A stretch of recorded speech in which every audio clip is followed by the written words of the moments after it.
concerned, the wholesale price-based inflation has declined for the fourth consecutive month to 10.7% in September on softening in prices of food, fuel and manufactured items. Meghna, decode these numbers for us. How will that impact you and me?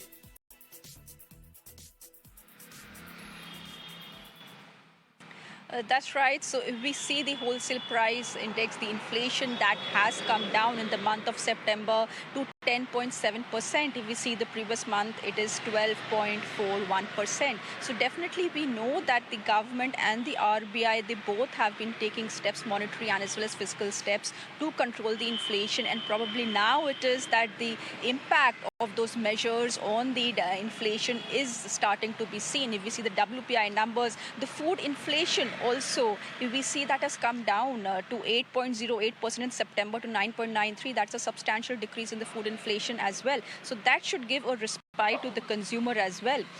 Now also, if we see that the food index consisting of food articles from primary articles group and food product from manufactured products also, they have also decreased from 176 in August to 175 in September.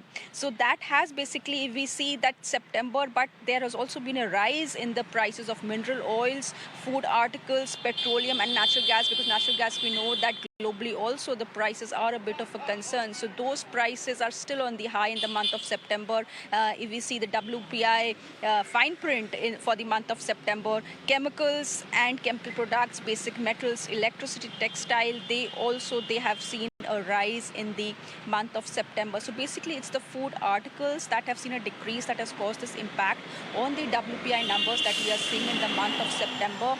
Now slowly we know that the WPI numbers, they do have an impact after some period on the retail inflation as well. So if this WPI decrease in the inflation, it continues for some time, you will definitely see a moderation in the retail inflation as well, because we know that RBI also had earlier said that it is in the second half of this current financial year that they are expecting a moderation in the inflation.